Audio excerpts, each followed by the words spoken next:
Free trade presents many challenges and opportunities to the poor. I would say that free trade at a very short-term level causes all kinds of disruptions. So it looks like free trade can actually hurt the poor. But if you allow free trade and think about the economics behind free trade, what you're doing is you're allowing poor people the opportunity to engage in production and exchange with their richer neighbors. And not only are you creating an economic bond between the rich and the poor through trade, you're creating a moral bond between the rich and the poor.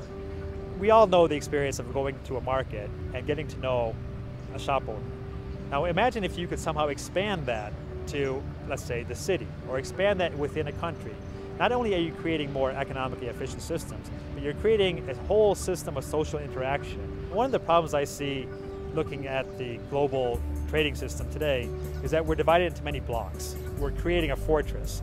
We're allowing walls to be built up between certain regions, between certain peoples, rather than a truly global free market, free trade system. Well, the European Union has a very severe, I would say, agricultural policy towards developing nations.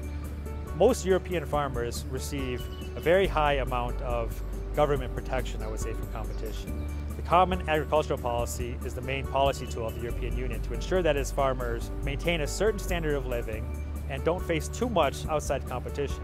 Now, at one level, that has a certain amount of benefit for European farmers. But at the same time, why shouldn't a farmer in sub-Saharan Africa be able to take advantage of his comparative advantage, his productivity, and let the market decide who is the best at producing, let's say, cattle, or who is the best at producing prosciutto, or who is the best at producing certain types of wine.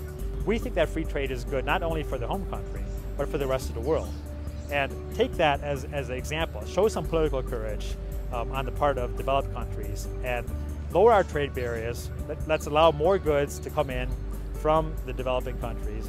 Let's allow our goods and services, our comparative advantages, to be used to help developing countries escape poverty, rather than simply looking at, let's give money from the rich to the poor.